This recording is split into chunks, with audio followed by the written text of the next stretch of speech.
July the 5th, 1943. Southern edge of the Kursk salient near the village of Cherkaskoye. Dawn creeps across a plain already simmering with heat, insects, and distant artillery. Beneath the rising sun, lined along a dirt track behind a screen of birch trees, sits the brand-new Panzerkampfwagen V, the Panther. Black crosses freshly painted, engines ticking with metallic impatience, and crews who, until hours ago, had never driven them into actual combat. 20-year-old Obergefreiter Karl Hübner wipes dust off the optical sights of his Panther Ausf D, feeling the familiar knot of pre-battle nausea tighten in his gut. He hears the distant clatter of tank tracks from the Soviet side and mutters, "They don't even know we're coming." Up on the hill, Hauptmann Wilhelm Kohlmann, commander of the 1st Battalion of Panzer Regiment 39, snaps his field binoculars closed and signals the column to move. Engines roar to life, belching gray smoke and the thick stink of gasoline. The Panthers begin rolling toward the Soviet positions, part of Hitler's grand plan for Operation Citadel, the massive German summer offensive intended to crush the bulge in Soviet lines and regain the initiative on the Eastern Front. To the north and south, thousands of guns open fire. The air trembles. The offensive has begun. As the Panthers advance past wheat fields and tree lines, the crews feel confident. They've been told, by instructors, engineers, and propaganda officers, that they are inside the most advanced tank in the world. Long-barreled 75mm KWK-42 gun, sloped armor, high speed, cutting-edge optics, a perfect answer to the dreaded T-34. But as the formation descends a shallow slope, a Panther near the front jolts, sputters, and rolls to a halt, its final drive whining like a dying animal. A second throws a track on the uneven ground. A third bursts into flames without being hit, as fuel leaks onto an overheated engine block. Kohlmann curses beneath his breath. Mechanics and medics scramble as the column compresses in confusion. These are not combat losses. These are design defects. Meanwhile, several kilometers east, in a tree line overlooking the same plain, Soviet tank crews of the 31st Tank Brigade observe the approaching Panthers through binoculars and rangefinders. Most have never seen this silhouette before. Low, wide, sloped armor that looks like a T-34 but wrong somehow. Lieutenant Dmitry Korchagin, commander of a T-34-76, spits sunflower seeds into the dirt and says flatly, "New Fritz toy." His driver laughs. "We'll break fast." And from their vantage point, it does appear that way. Some of the strange new German tanks stall or smoke before even reaching the Soviet outer defenses. A junior gunner says, half joking, "They build tank like tractor." The crew chuckles. It is battlefield folklore that German engineering is overly complicated and fragile, and today seems to confirm it. When German infantry finally sees a patch of ground later that day, they drag their wounded Panthers off the field. Soviet reconnaissance teams will later inspect the wrecks and abandoned hulls. Engineers and officers note the mechanical failures with interest. Reports flow up the Soviet chain of command. New German tanks unreliable, final drives weak, engine prone to overheating. So when Soviet crews later encounter Panthers during the chaotic fighting around Belgorod and Prokhorovka, they do not panic. They do not whisper in dread like they once did about the Tiger. To many on the Soviet side, the Panther is simply another temperamental German machine. Fast, angular, but no Tiger. They laugh about it in their dugouts at night. They sketch crude drawings of it in chalk on ammunition crates. A few even mock its long gun, calling it a fishing pole.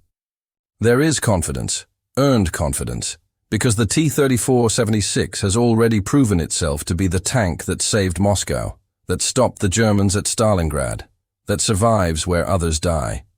It is robust, simple, easy to fix in a snowstorm or swamp.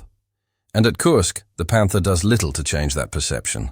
Of the roughly 200 Panthers thrown into the battle, nearly half are crippled by mechanical failures within days.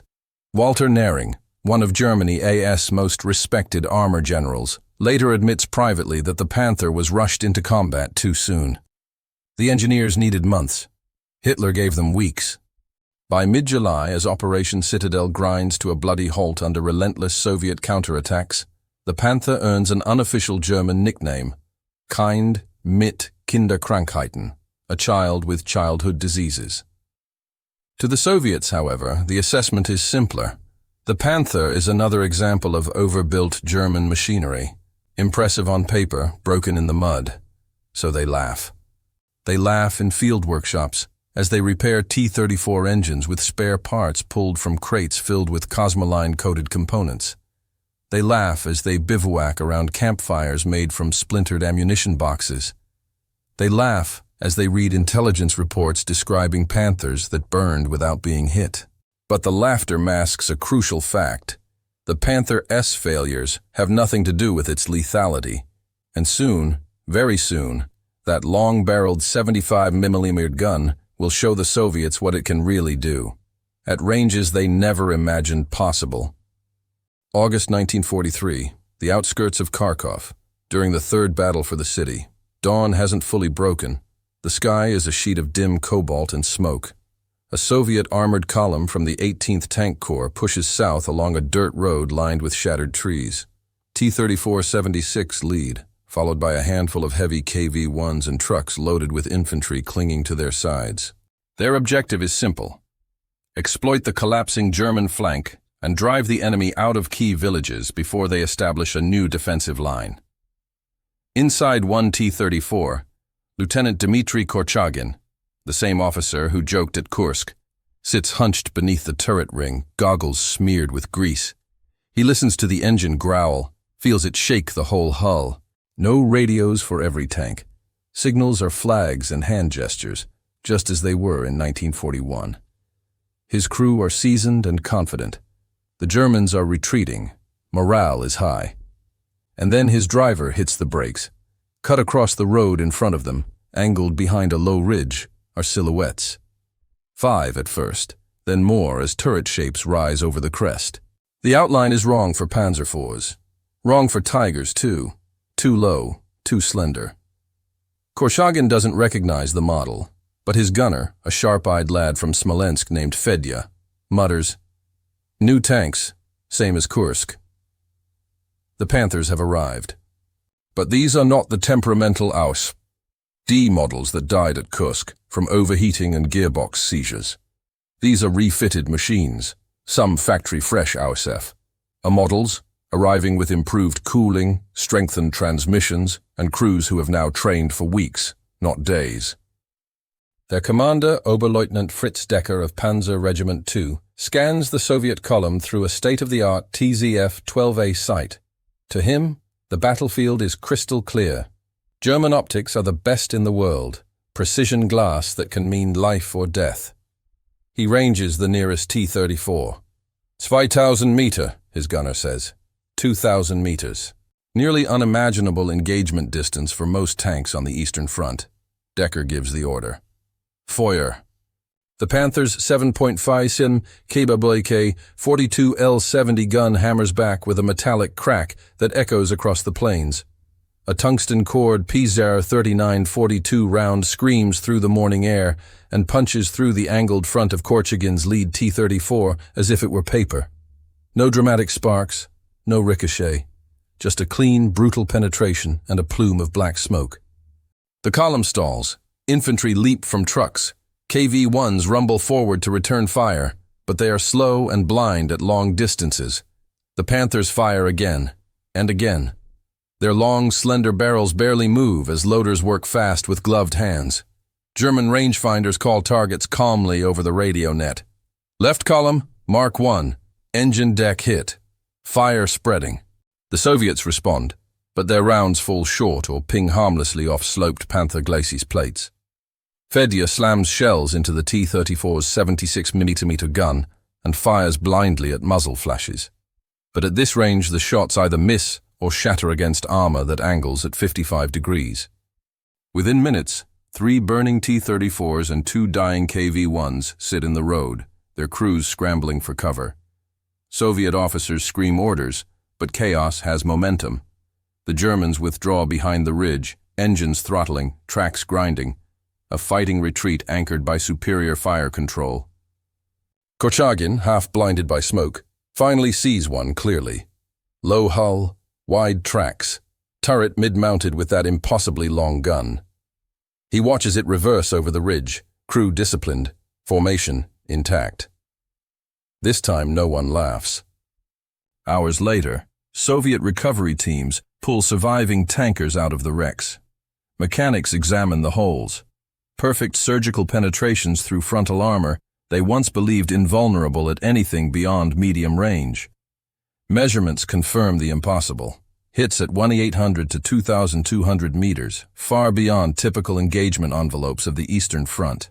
Reports flow up the chain, from regimental staff to brigade commanders, from brigade to front headquarters. Technical officers add annotations about muzzle velocity, likely armor thickness, optical quality, and ballistic performance. A name appears with more frequency: Panther. For the first time, Soviet design bureaus examine damage reports and realize they are dealing with something different from the Tiger. The Tiger kills at long range with shocking accuracy, but it is rare and mechanically fragile. The Panther appears in greater numbers and kills just as effectively. And now its engines are not bursting into flames before the battle even begins. By late autumn 1943, Panther battalions participate in rearguard actions along the Dnieper River. Soviet memoirs describe duels at ranges that feel unreal, where Panthers sit hull down and dismantle T-34 platoons before they can close to useful distances. The Soviets adapt by using smoke, flanking, artillery harassment, and aggressive infantry assaults. But the psychological shift has happened. Tank crews who once mocked the strange German fishing pole now speak of it with a different tone. Respect, caution, and fear. Because in open fields, on clear days, the Panther rules the frontier between life and death. October 1943. West bank of the Dnieper River near Lübeck. A cold wind sweeps across the river plain, carrying with it the scent of mud, burning diesel, and the sweet rot of harvest fields left untended. Soviet forces have reached the river, establishing bridgeheads under constant German artillery fire. The Red Army presses relentlessly, hungry to drive the Wehrmacht back toward the borders of the Reich. But the Germans have not collapsed. They are bleeding, retreating, maneuvering, and trading space for time. And on this riverbank, operating like trained prize-fighters, never letting themselves get cornered, are the Panthers. In a copse of trees overlooking a shallow valley, Oberleutnant Decker's platoon waits with engines idling at low throttle. Camouflage nets are draped over turrets, branches conceal tracks, and range tables are laid neatly across machine gun seats. The crews speak softly. No one smokes. The flash could betray their position. Decker checks his watch. 0807 hours. Right on schedule, Soviet T-34s emerge from the far tree line. Maybe a dozen at first, then more, 10, 20, 25, rolling in columns with infantry riding the decks. No attempt at subtlety or concealment. The Soviet doctrine of the period emphasizes momentum over delicacy, numbers over finesse. And on open ground, numbers create confidence. In his lead T-34, Lieutenant Korchagin stares through a periscope still fogged from the morning chill. His crew has heard rumors. Panther, long gun, 2 kilometers. But rumors don't stop operations. Their orders are to penetrate the valley, secure the crossroads, and push the Germans off the high ground before enemy engineers can demolish the bridges. They descend into the low valley, turrets scanning left and right. The first Panther shot arrives with no warning, no muzzle flash visible at that distance, no audio cue until the sonic crack of the shell passing overhead. A Soviet tank at the rear erupts, turret lid flipping open as ammunition cooks off. Seconds later, another is hit, clean through the side armor, engine igniting in a bright ribbon of flame. Korchagin's radio crackles with half-transmitted orders. Smoke, flank, Panthers, repeating, Panthers on the ridge. The Soviet formation accelerates, trusting momentum to close the distance. But the valley floor is soft, and the T-34s begin churning mud. Their narrower tracks, once perfect for mobility in forests and snow, now struggle in churned riverbank soil.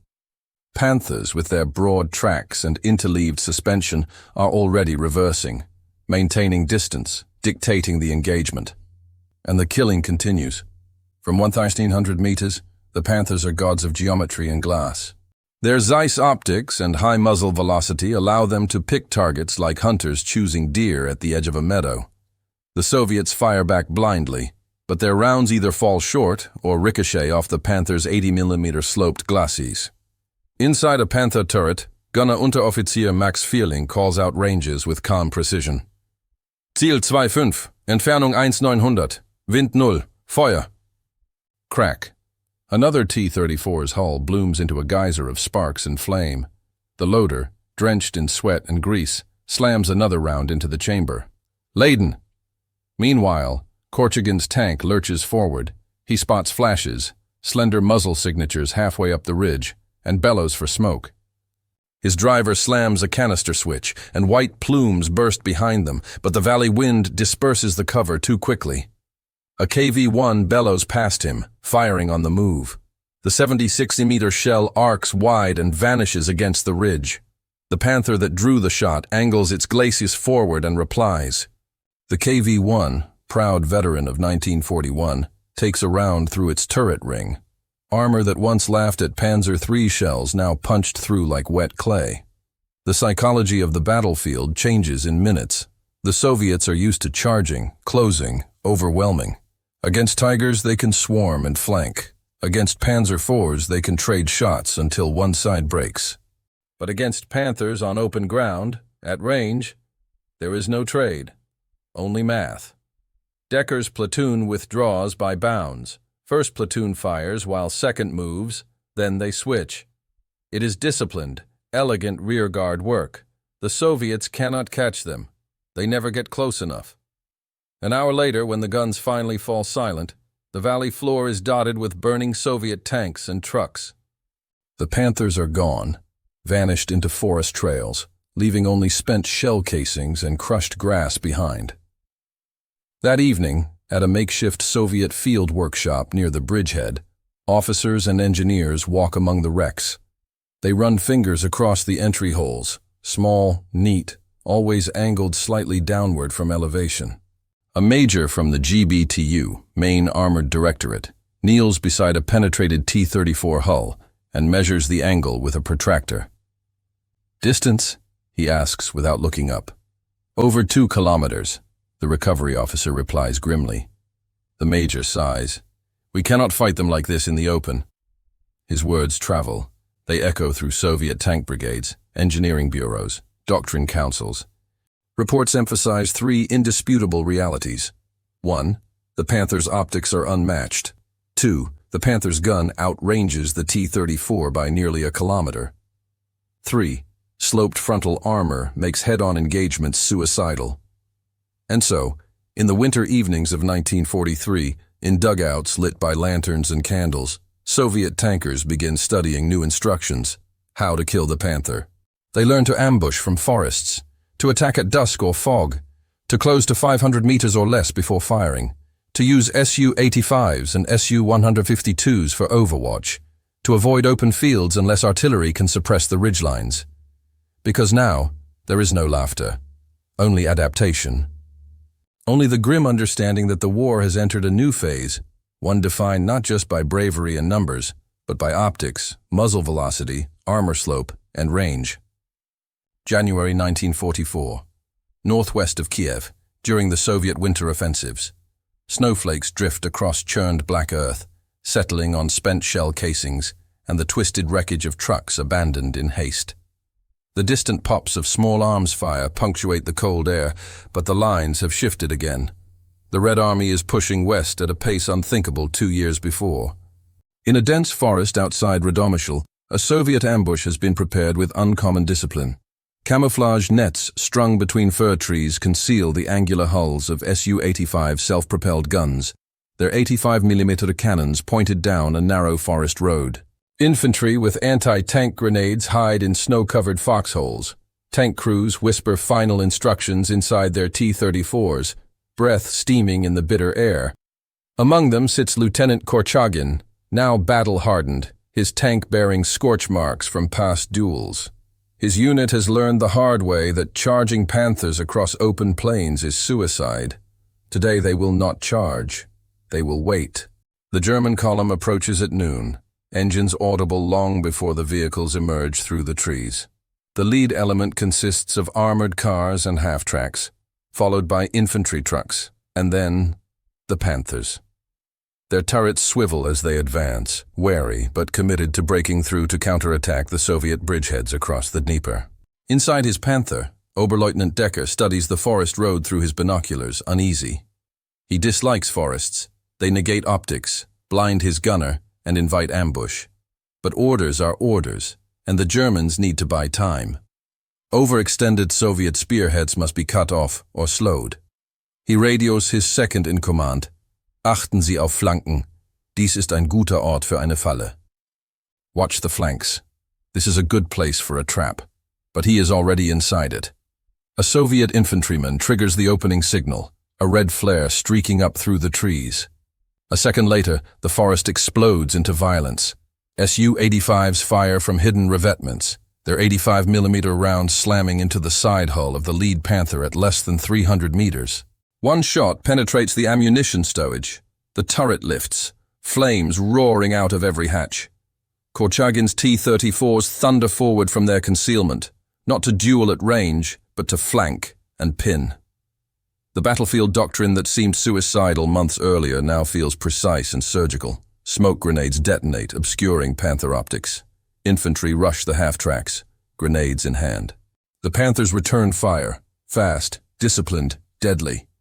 A shot from Decker's gun hits an Su-85, splitting its gun shield clean off and killing the crew instantly.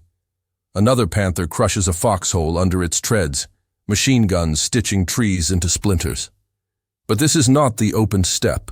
This is a knife fight in a cramped, freezing corridor of trees. And here the Panther's advantages evaporate. Its long barrel catches on stumps and branches during traverse. Its optics are useless past 100 meters. Its narrow gun depression makes firing downhill into foxholes difficult. And Soviet infantry, fearless, desperate, swarm the vehicles. A T-34 bursts from behind a fallen pine and rams a Panther at the flank, throwing both crews into violent chaos. The Soviet commander heaves open his hatch and drops grenades into the German intakes before diving for cover. The Panther's engine compartment erupts, thick, oily smoke pouring into the sky. Decker orders a fighting withdrawal, but the road behind them is blocked by a burning half-track. He switches to reverse, hull bouncing over roots and snow, gunner firing blind through smoke. Then the shot hits. An 85mm round from a concealed Su-85 slams into the Panther S turret ring, the vulnerable seam between turret and hull. Sparks explode, fragments ricochet. The turret freezes mid-rotation. Smoke floods the fighting compartment. Decker, choking, yells for his crew to bail out. They spill into the snow, scrambling toward friendly lines as bullets snap past them. By the time the ambush ends, the clearing is a graveyard. 4 Panthers destroyed, 2 crippled, and dozens of infantry trucks in flames. Soviet losses are not light. 2 T-34s and 3 Su-85s are wrecked. But the ambush has succeeded. This is how you kill a Panther in 1944. Not with range, not with bravado, but with terrain, timing, and teamwork. In the weeks that follow, encounters like Radomyshl echo across the Eastern Front. Panthers prove devastating on open ground, but forests, ruins, marshes, and cities reduce them to expensive steel coffins. The Soviets are learning. And as Soviet commanders adapt, so too do Soviet factories. In February, the first T-34-85 tanks roll off the line. Wider turret, better optics, and an 85mm ZISS-53 gun capable of killing a Panther from the flank at combat ranges. Not a perfect answer, but a needed one. Soviet tank brigades are retrained to combine armor with self-propelled guns, artillery observers, and infantry in close support. New manuals emphasize ambush, smoke, flanking, and night assault. The Red Army is no longer throwing steel into a furnace and calling it strategy. One German officer, writing in his diary after surviving a February engagement, puts it bitterly. The Russians no longer fight with numbers alone, they fight with thought. And behind every adjustment, every doctrinal note, every new gun and turret design, sits the same driving force, the long reach of the Panther. Spring 1944. Belarusian countryside, near the rail junction at Orsha. Mud season turns the roads into rivers of sludge. Supply trucks bog down axle-deep in brown soup. Engineers curse as they lay corduroy planks under armored vehicles, and every man from private to colonel prays for dry weather. On a small hill overlooking a marshy plain, a group of Soviet officers gather around a sand table built from overturned crates and packed snow. Major General Nikolai Biryukov of the 5th Guards Tank Army listens as technical officers present their newest findings. One officer, a bespectacled engineer from NIBT Proving Grounds, gestures to a chalk silhouette of the panther drawn on a board. He wraps the glacis plate with a wooden pointer. 80 millimeters at 55 degrees slope. Very efficient. At 800 meters, our standard 76 millimeter cannot punch through frontal armor. Ammunition shatters. He moves the pointer to the gun. This weapon, the KWK-42, has muzzle velocity of 1,000 meters per second for armor-piercing rounds. Penetrates our T-34 frontal plate beyond 1,500 meters, sometimes 2,000. A colonel whistles softly. Biryukov folds his arms. Recommendations? The engineer does not hesitate. Close distance. Use fog, forests, villages. Never fight panthers on open ground without artillery support. T-34-85 and Su-85 must coordinate. And above all, he taps the optical sight drawn beside the gun. Destroy their eyes. German optics are prized trophies now. More than once, Soviet infantry have been caught prying lenses from wrecked panthers under fire. In briefing rooms from Minsk to Moscow, officers emphasize the same point. The panther's lethality begins at its vision. Meanwhile, across the front line, in a requisitioned farmhouse outside Vitebsk, Oberleutnant Decker sits at a wooden table, boots muddy, uniform worn thin at the elbows. His platoon has shrunk, not from cowardice, but from attrition and mechanical wear. The panther may be lethal, but it is not immortal. Final drives crack from sudden movement in rough terrain. Engines overheat in summer. Fuel is precious. Ammunition scarce. An Oberfeldwebel from maintenance enters the room with a ledger. 14 Panzer im Werkstatt. 14 Panthers in the workshop. Decker rubs his eyes. And how many fully operational? 5. 5 Panthers to cover a sector that once demanded 30 or 40. He has seen the reports from Army Group Center. Soviet tank brigades now attack at night. Smoke screens are laid before dawn assaults. Artillery saturates likely hull-down positions. Su-152 beast killers lurk in tree lines, waiting to smash panthers with high-explosive hammers the size of milk jugs. The Germans still win local engagements. The Panther will burn a T-34 at 1,500 meters as easily in 1944 as in 1943. But the war is no longer decided by range tables and optics alone. It is decided by factories, fuel depots, rail schedules, and replacement crews. And in that arena, Germany is dying. June 1944. Operation Bagration detonates across the Eastern Front like a sledgehammer. Entire German armies buckle under the weight of the assault. Soviet tank and mechanized corps surge forward, bypassing strongpoints, encircling rail hubs, collapsing bridges behind them. Panthers fight desperate delaying actions on highway junctions and riverbanks. They ambush columns, smash reconnaissance units, and then withdraw before encirclement. Their kill ratios remain impressive. Sometimes 10 Soviet tanks for 1 Panther lost. But it no longer matters. 1 Panther destroyed cannot be replaced. 10 T-34s can. In the aftermath of Bagration's initial breakthrough, Korchagin's unit passes a burnt-out Panther near a village crossroads. Its hull is blackened, its track torn off by a demolition charge. Children pick through the wreck for souvenirs. Korchagin stops his tank beside it and climbs down. He runs a glove across the sloped glacis, feeling the ridges in the armor plate. His gunner, Fedya, joins him. "You remember when we laughed at these things?" Fedya asks. Korchagin nods. "We didn't know what it could do." "And now?" Fedya asks. Korchagin looks at the burned chassis, at the long barrel now warped by heat, at the frozen silhouette of a machine that once killed at 2,000 meters. "Now," he says quietly, "I respect it." He does not say what both men are thinking. "I'm glad it's on fire." Summer fades. The Panther continues to fight, in Poland, in Hungary, in East Prussia. But each month the Red Army grows stronger, more coordinated, more confident. Assault guns with heavier armament arrive. The T-34-85 proliferates. IS-2 heavy tanks with 122mm guns appear at the front. And everywhere, Soviet soldiers adapt to the deadly arithmetic of range and armor. The laughter of 1943 is gone. What remains is cold respect, and the realization that in modern war, technology can terrify, but only industry wins. July 16, 1943. South of Oboyan.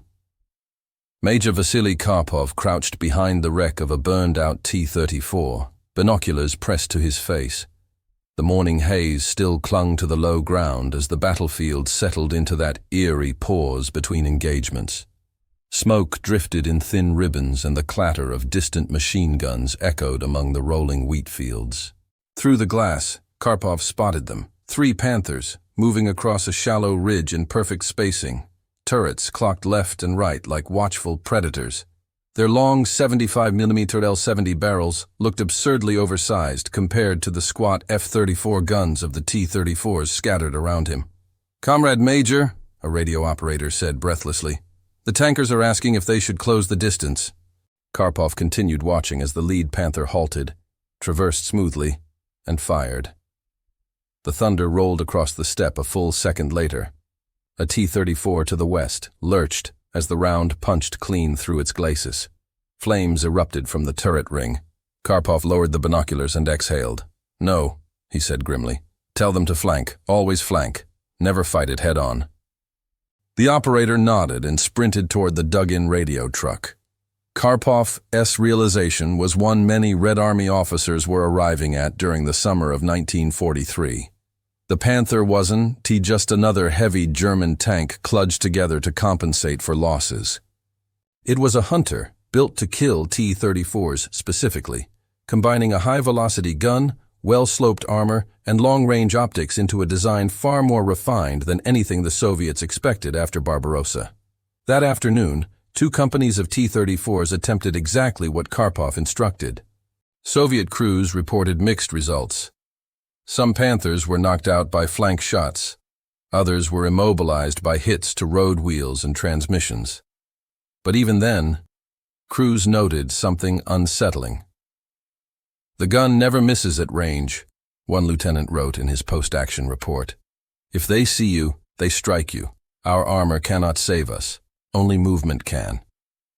By late July, Soviet intelligence bulletins circulating through the 1st Tank Army soberly summarized Panther characteristics: strong frontal armor, deadly gun, vulnerable flanks, long-range advantage, avoid direct approach. The days of laughing at breakdown-prone German prototypes were over. And then came the factories.